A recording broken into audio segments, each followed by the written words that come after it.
Most welcome everyone at this platform, and now I'm going to continue the topic in business studies, that is Henry Fayol's principle of management. Earlier in previous class, as you know, that we have discussed about the background of Henry Fayol and his contributions in the field of management, along with some principles given by Henry Fayol. जैसा कि आप सभी लोग जानते हो, total 14 principles को मैंने आप लोगों को बताया था प्रीवियस क्लास में। And he developed means Henry Fayol की अगर हम बात करें, then he developed 14 principles of management and that all principles as a guidelines for the managers. और इसके साथ ही साथ एक इम्पॉर्टेंट पॉइंट जो मैंने आप लोगों को बताया था कि Henry Fayol became famous as a father of management studies and thoughts। ये चीज़ आप लोग ज़रूर ध्यान रखिएगा। प्रीवियस क्लास में हम लोगों ने इतने टॉपिक को डिस्कस किया था। Henry Fayol became famous as a father of management studies and thoughts। और इसके साथ ही साथ हेनरी फ्योल के कुछ प्रिंसिपल्स को भी हम लोगों ने डिस्कस किया था, जिसमें division of work, authority and responsibility, ये पॉइंट्स हम लोगों ने प्रीवियस क्लास में कंप्लीट कर लिए हैं। Means first division of work, authority and responsibility, जहां पर हम लोगों ने डिस्कस किया था क्लियरली कि authority is equal to responsibility is the good condition in any organisation. Excess or less of authority or responsibility are not good. ये detail में हम लोगों ने प्रीवियस क्लास में डिस्कस किया हुआ topic. And again the next principle, that is the discipline,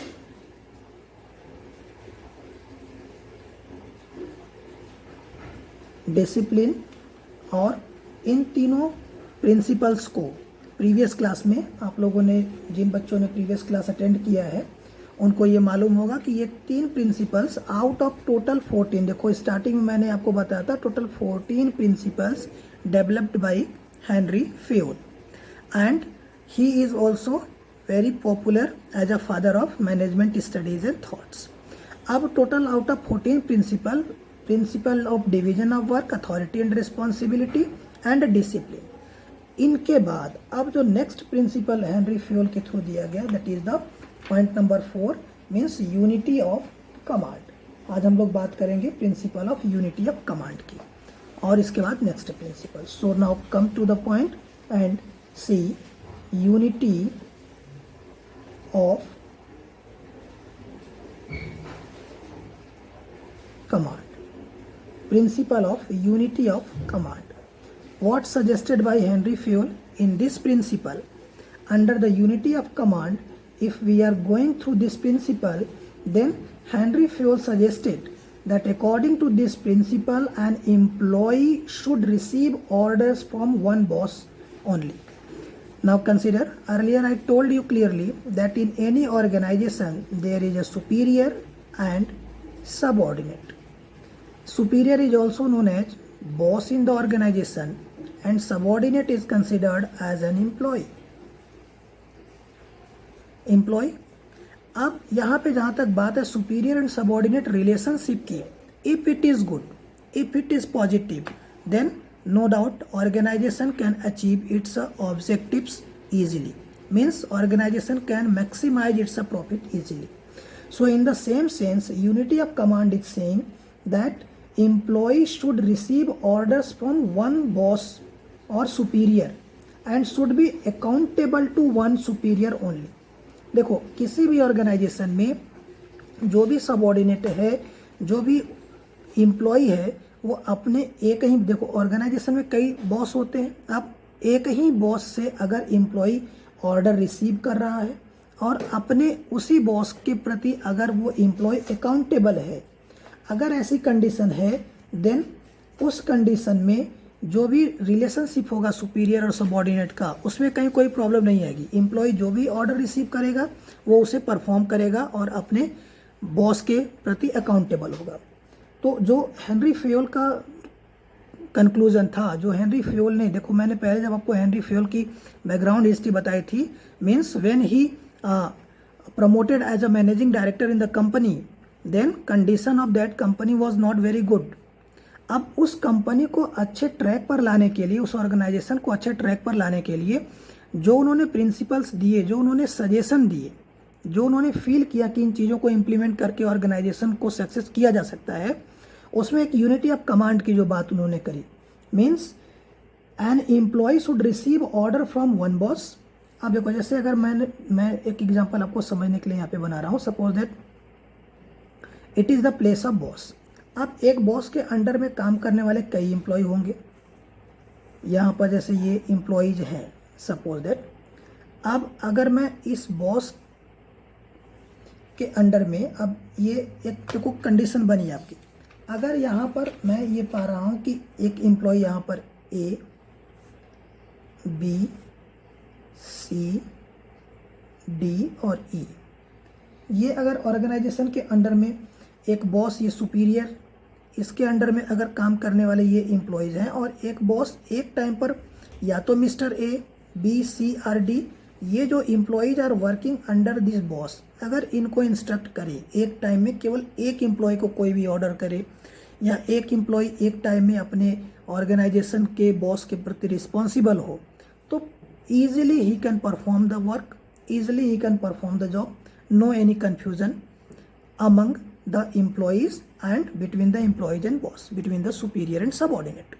लेकिन अगर यहीं पर अगर हम कंडीशन ऐसी क्रिएट कर दें जो एक नेटवर्क की सिचुएशन बन जाए, ऐसी कंडीशन बने कि ये बॉस एक टाइम में एम्प्लॉय ए को भी ऑर्डर कर रहा है, बी को भी ऑर्डर कर रहा है, उसी टाइम में वो किसी और एम्प्लॉय को ऑर्डर कर रहा है, और इस तरीके से एक जिगजैग की कंडीशन बने, तो वो यूनिटी ऑफ कमांड का फिगर नहीं बनेगा, उसमें केवल और केवल कन्फ्यूजन्स क्रिएट होंगे और ऑर्गेनाइजेशन अपने रिस्पॉन्सिबिलिटी को अच्छी तरीके से परफॉर्म नहीं कर पाएगा और ऑर्गेनाइजेशनल ऑब्जेक्टिव अचीव होने में प्रॉब्लम होगी। Means unity of command is saying that if the employ is getting order from one boss or superior, then he can complete the work without any confusion.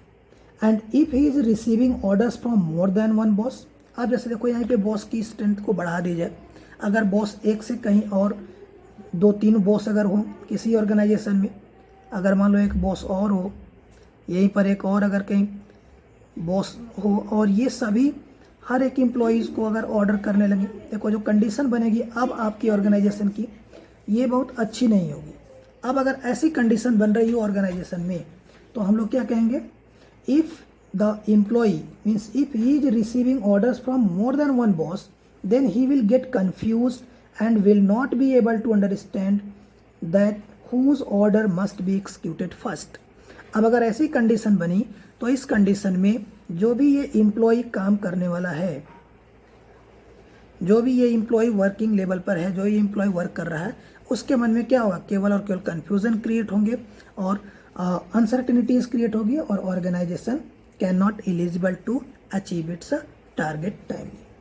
तो unity of command में जो suggestion था Henry Fayol का, वो ये कि एक जो बॉस है, जो एक ऑर्गेनाइजेशन का सुपीरियर है, वो एक टाइम पर एक ही एम्प्लॉय को ऑर्डर करे और एम्प्लॉय उसी बॉस के प्रति कह सकते हो कि रिस्पॉन्सिबल। अगर ऐसा किया जाता है तो कहीं कोई कन्फ्यूज़न नहीं होगा ऑर्गेनाइजेशन में, और कहीं किसी भी बॉस का जो ईगो क्लैश की बात आती है, जैसे मान लो कोई एम्प्लॉय अगर किसी एक बॉस की बात को मान रहा हो, दूसरे बॉस की अगर काम को थोड़ा सा वो पोस्टपोन करे, तो उसमें क्या होगा, ईगो क्लैश की सिचुएशन आएगी।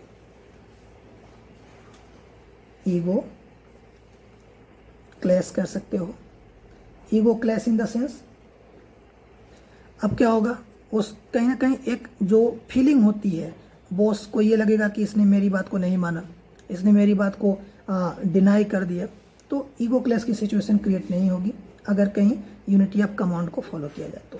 और उसके साथ ही साथ जो भी एम्प्लॉय काम करने वाला है उसमें इम्प्रूवमेंट होगा, एम्प्लॉय के अंदर इफिशियंसी डेवलप होगी। Okay, this is the point number 4 related with the unity of command. और इसी के साथ ही साथ देखो नेक्स्ट, अब इस तरीके से टोटल 14 प्रिंसिपल्स दिए हेनरी फ्योल ने। नेक्स्ट प्रिंसिपल की अगर हम बात करें, then that is the unity of direction. Means next principle given by Henry Fayol, that is the unity of direction. Unity of direction. अब देखो यहाँ पर अगर हम यूनिटी ऑफ डायरेक्शन की बात करें, then as per this principle Henry Fayol suggested that one unit means one plan, that is the effort of all members and employees of organisation must be directed towards one direction. 11th class की BST में भी आप लोगों ने पढ़ा है कि अगर हम किसी एक ऑर्गेनाइजेशनल ऑब्जेक्टिव की बात करें, ऑर्गेनाइजेशनल गोल की बात करें, then it is profit maximisation.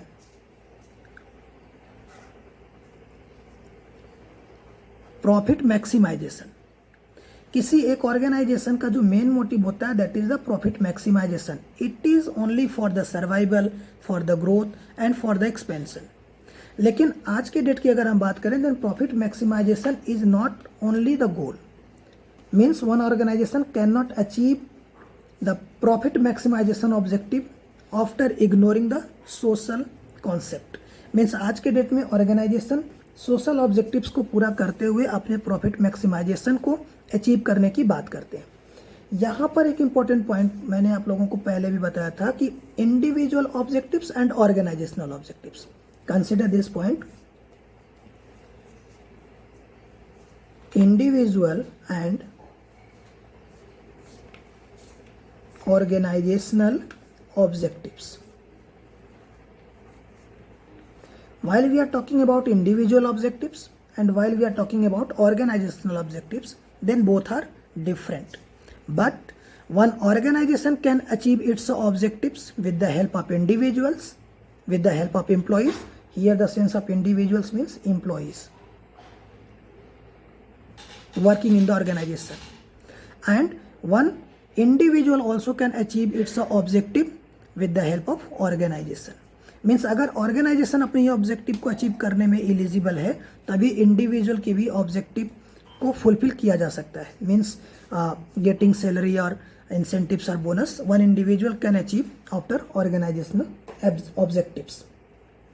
तो यहाँ पर देखो, जो हेनरी फ्योल का सजेशन था यूनिटी ऑफ डायरेक्शन में, उन्होंने ये कहा कि the efforts of all the members and employees of organization must be directed towards one direction and that is the achievement of common goal.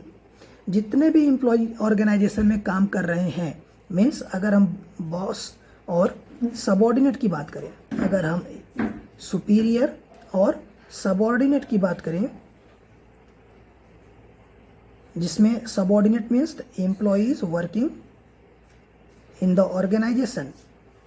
अगर हम एम्प्लॉयज़ की बात करें, तो जो भी एम्प्लॉयज़ ऑर्गेनाइजेशन में काम कर रहा है, अगर all the employees working in the organisation if working in favour of organisation, then both can achieve its a goal, individual as well as organisation.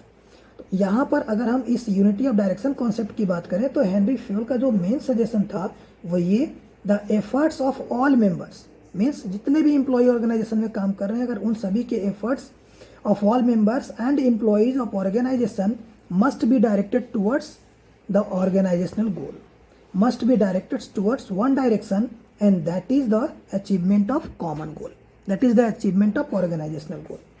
If this principle is applied, it leads to coordination. Each department and group having common objective must have one head and one plan. Means कहने का sense यहाँ पर ये है कि अगर इस principal को इम्प्लीमेंट किया जाता है यूनिटी ऑफ डायरेक्शन को, तो जितने भी ऑर्गेनाइजेशन में डिपार्टमेंट हैं, चाहे वो परचेज डिपार्टमेंट हो, सेल्स डिपार्टमेंट हो, मार्केटिंग डिपार्टमेंट हो, रिसर्च एंड डेवलपमेंट डिपार्टमेंट हो, हर एक डिपार्टमेंट में एक यूनिटी होगी और हर एक individual and department if try to perform their activities in favour of achievement of common goal, and that common goal is the organizational goal. And while we are talking about organizational goal, it means profit maximization. Organizational goal की अगर हम लोग बात करें, then it is the earning of profit maximization. Profit maximization why? For survival, for growth and for expansion. तो यहाँ पे अगर हम यूनिटी ऑफ कमांड की, यूनिटी ऑफ डायरेक्शन की बात करें तो कहने का सेंस इतना ही है कि जितने भी इम्प्लॉय ऑर्गेनाइजेशन में काम कर रहे हैं उन सभी इम्प्लॉयज़ का जो डायरेक्शन हो वो एक होना चाहिए, and that is the achievement of organisational goal. अगर इस तरीके की टेंडेंसी इम्प्लॉयज़ के बीच में होगी then easily organization can achieve its goal and efforts of all employees get unified towards one direction only. Means जितने भी एम्प्लॉय काम कर रहे हैं ऑर्गेनाइजेशन में उनके जो भी एफर्ट्स होंगे वो सभी एक ही डायरेक्शन में वर्क करेंगे. इससे ऑर्गेनाइजेशन अपने ऑब्जेक्टिव को अचीव आसानी से कर सकता है. But suppose that if any organisation is not following this principle then the most drawback we can see in that organization that will be lack of coordination.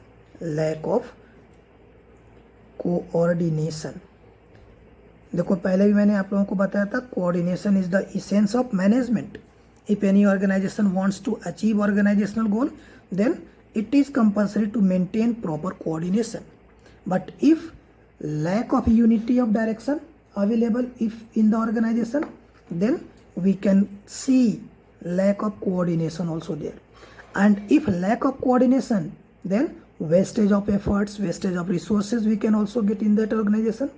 और अगर ये प्रॉब्लम क्रिएट होगी then organization cannot achieve finally its a goal, and that goal is profit maximization. So and in this principle unity of direction, Henry Fayol suggested that one unit means one plan, and that one plan is related with the common goal, and that common goal is to maximization of profit. And all employees working in the organization, all departments working in the organization should perform their activities in one common goal, and that is profit maximization. So here it is all about unity of direction. Okay, thank you so much for watching this video.